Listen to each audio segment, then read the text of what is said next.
Good morning. You're here with the Law Enforcement 1 class of CC Tech.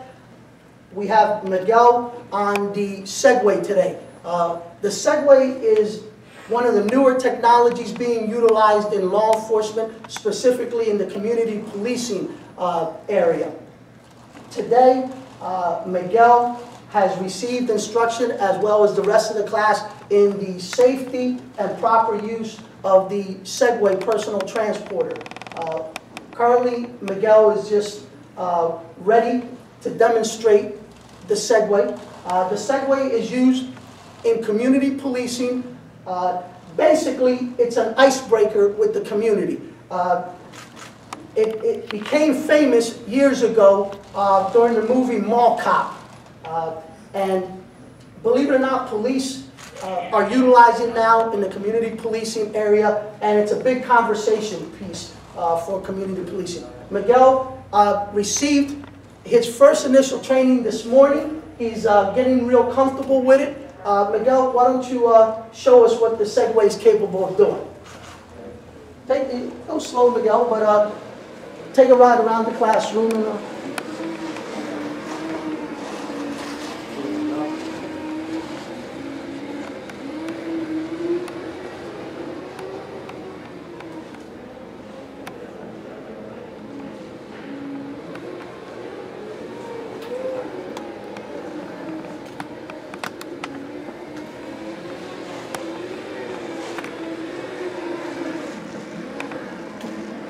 All right, Miguel, come up to the middle of the room and then stop. The Segway is equipped to respond to emergencies should it be needed for that, should the officer be needed for an emergency.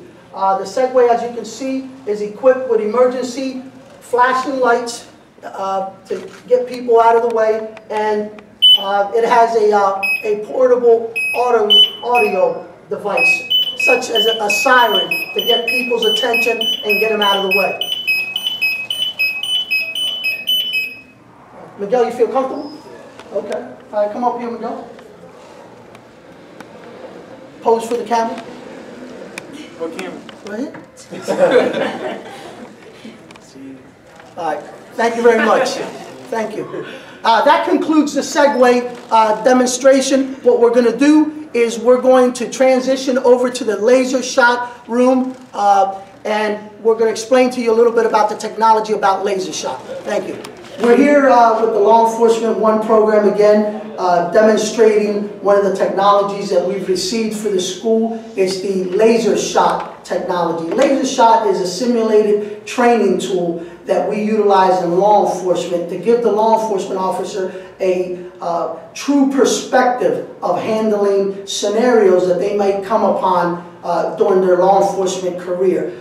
We have Nick here with us today and Mr. Luis Santiago. They're each equipped not only with their law enforcement duty belts and sidearms, their Glock 24s, and they're wearing on-body cameras. What we also have as part of our technology here in the law enforcement program is we've got on-body cameras.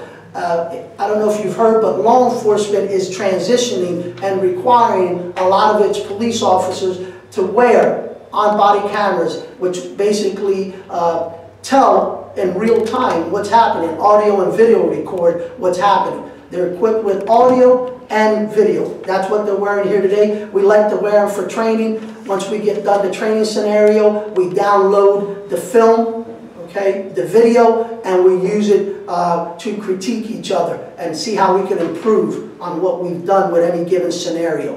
We're going to put a scenario up here, and Louie and Nick are going to handle the scenario, okay, as they would in a law enforcement environment in training, okay.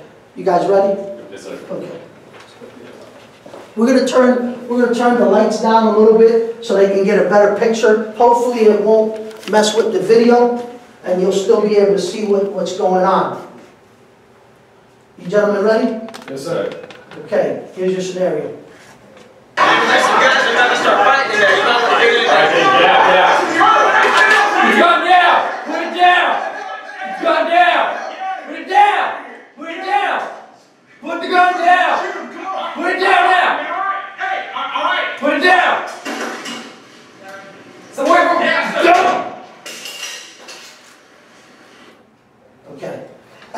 As you saw, Nick did an excellent job taking control of the scenario. The scenario was a bar fight that quickly turned into a hostage situation. The gentleman that had the gun on the hostage was ordered by Nick to put the gun down. During this training, what we do is we want the officer to take charge of the scenario, to take control of the scenario. If the officer takes control of the scenario, okay, we have the ability to stop the scenario. In this case, for demonstration purposes, we allow the scenario to escalate. The scenario escalates, but the person decides to listen to the officer and puts the gun down. In return, once he puts the gun down, the initial victim then goes to pick up the gun and take action against his hostage holder. At that time, the officer said, "Don't do it, put the gun down." He didn't, and he had to utilize deadly force. Excellent job done by Nick and Mr. Santiago. That concludes our demonstration on this.